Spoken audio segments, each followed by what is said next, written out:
I got eggs on the ground of the tub. I got 2 females that are expected. They're overdue already. I'm going to pull eggs today, but I'm also going to show you the body condition of what females look like when we're expecting them to lay. I'll tell you all about it and show you everything that I do involved in both of those things. Stick around.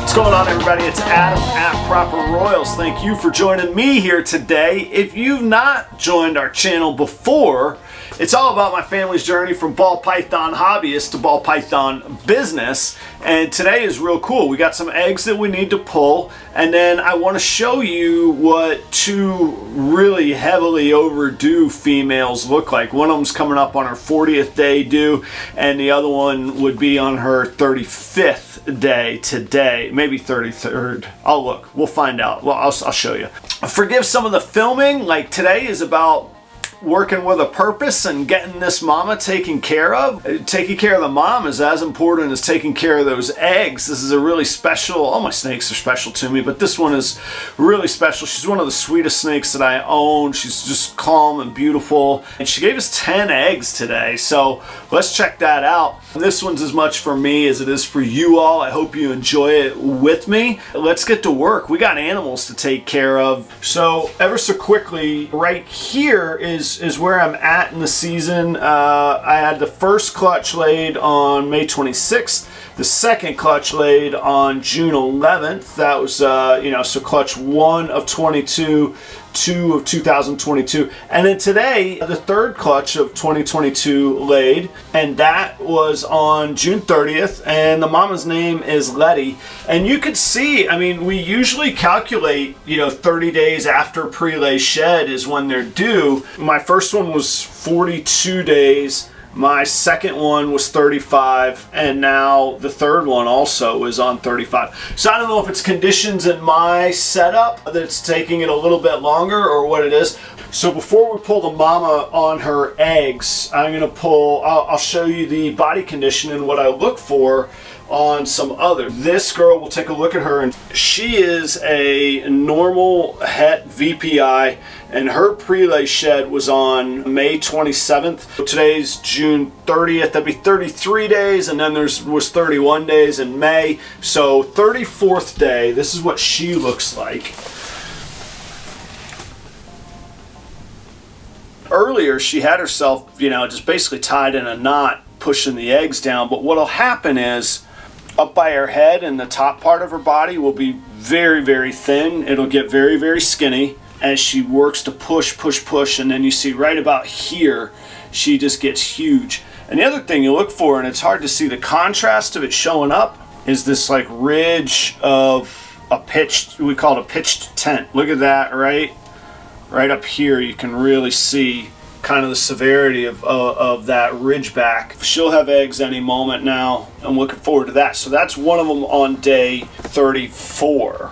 Now this girl's got a little different body structure. Her name's Persephone. Here she is. She had a pre-lay on May 22nd. Again, it's June 30th. That'd be 38 plus that one extra day in May. So she's on her 39th day, and her body structure is always a little bit more round, and so she's shorter but more stout, and she produces huge eggs. She produced 7 eggs last year that were just comparatively huge compared to any of the other girls I had. Her body structure, you're gonna see a little difference with her. Look, she just looks like a stuffed sausage. You can hardly even see that ridge. Now, I'm not going to put my fingers in front of her face, but if you look just in front of where her nose is on her back, you see that ridge. And again, you can see where up by her head and early part of her body has gotten really skinny as she starts to push these eggs down. Like I say, she's at 39 days. She's due anytime. Another telltale sign, they've pushed all the cocoa way back, and they've just cleaned everything out of the way, and she's ready to lay some eggs. All right, now that we're ready to start preparing to pull mama off the eggs, the first thing I'm going to do is just have a totally clean extra tub ready to go.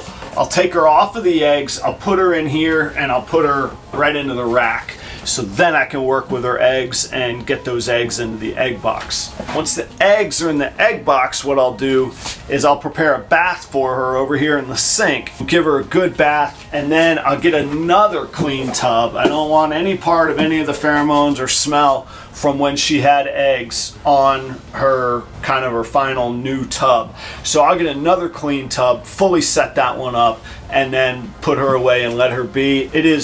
Today is a Thursday. Feeding night happens to be on Sunday for me. So actually that's gonna time really well. I'll try and feed her right away on Sunday night. That mama is at least Coral Glow, Het Ghost. I bred her to a Super Mojave, possible pastel, Ghost. He's an all-white snake. There could be pastel in there underneath the all-white. I believe that he is Ghost as well. He could be possibly Het Ghost from the pairing. From his sheds and coloration compared to other Super Mojaves I've seen, I believe he is Ghost. We'll find out. Should be half of those eggs should be visual hypo. They'll all be Mojave, and then half of them will be banana as well. Last year I had some really kind of crazy clutches. I think that there's something more going on with the mama other than just banana, and I know everybody says that, so very specifically I think she could be pastel as well as either fire or vanilla is really what I'm looking at. So I don't think I've got, you know, the world's next great gene or anything like that. This coming season is when I'll breed her back to one of her male offspring to see if there is something else going on, or if there's another het that we don't know about. Maybe I hit that. Anyhow, it's a neat time in the breeding season, but that's what the pairing was this clutch. All right guys, time to get to some quick work here. I've got an egg box that has actually been in the incubator, so it's up to temperature so we don't shock the eggs, and it'll be ready to go straight in. There's just a little bit of moisture that's accumulated on the top, so I'm gonna add one quick layer, just spray it down real good to replenish anything that maybe already came out. Otherwise, time to move quickly here.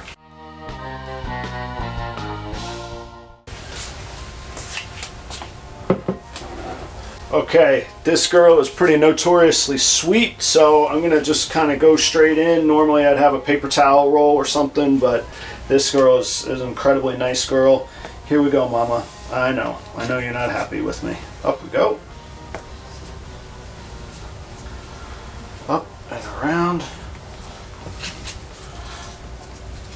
Catch that tail. Come on, mama. Yep. Okay, we got a big clutch here. I got two slugs. If you've not seen slugs before, they're totally evident when you put them next to the regulars. And then otherwise, I got 2, 4, 6, 8, 9. Wow, she gave me 11 eggs. 2 slugs. I thought I only got 8. There's a 9th egg there.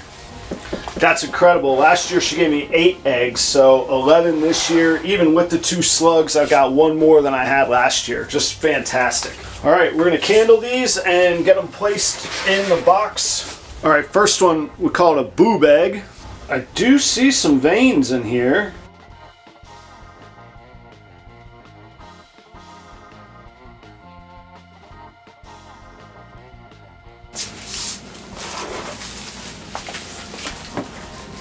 All right, as you can see, I kind of employ a intersecting chevron sort of angle that keeps the eggs from rolling. These light diffusers kind of help as well. I don't generally do the matchsticks and all of that. I'm just careful putting it in, make sure that it sets right, and then I leave it for 58 days. I won't open this again unless I see an egg spoiling. I'll keep an eye on this boob egg right up front. Otherwise, off we go. I will make a clutch card and a label for it, but right now I'm going to get it in the incubator. Okay, the last thing we got to do is get Mama bathed. I'll show you how I set up her bath, and I'll show you how I bathe her, and we'll get her in a brand new tub. She'll be done for the day. She's done for the season. 9 good eggs. Did you see? She gave 11 eggs, not 10 that I thought. 2 slugs, boom, they're out. We'll see what happens with the boob egg, and I got 8, all with veins. No vein eggs. Fingers crossed. Here we go. Okay, welcome to my sink, and the next thing I'll do is I'll take a clean tub that I keep. This is actually where I prep my cocoa. I prep them in these big tubs, but I also keep them clean this time of year for just this occasion. I'll use a little bit of Dawn dish soap. I'll make a bath in the tub, and I want to get the bath water fairly warm. All right, that's just slightly warmer than room temperature, which should put it right around 90 degrees, I would bet. And we're gonna put it right into that and put the lid on it, and then we will set up a clean tub. You can see how skinny she is, especially on her belly. And she's a little stressed, so I'm not gonna do too much show and tell with her. In she goes, lid goes on, and we'll let her be for just a moment while we set up a new tub. Okay, her new tub is set up. We're gonna wash her, get the soap off of her, dry her off, and I'm gonna try and do this as quickly as I can because she is already very stressed and it's a very difficult time for her. If you're not familiar with why we would bathe a new mom, it's so that we get all the smell of the eggs off of her, and we do our best to override the instinct to guard her eggs. And that instinct is what would keep her from eating. Her instinct is to guard eggs, not to hunt. So we want to overcome that very strong instinct.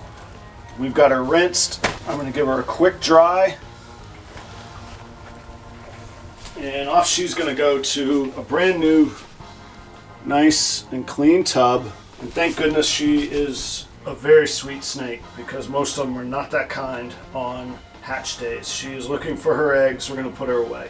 All right, sorry that filming was a little helter-skelter all over the place. We've got to put away, and I actually moved her from one of the lower slots to a completely different slot. We want any smell, any pheromones from those eggs completely gone. Last year she went on food right back. We'll get her replenished, we'll get her built back up, and hopefully be able to pair her next season. But if she doesn't get up to size, we'll give her a year off as well. Check out these videos. I'll keep you up to date with everything that I have going on, and of course we'll do the egg cutting for that clutch in about 58 days.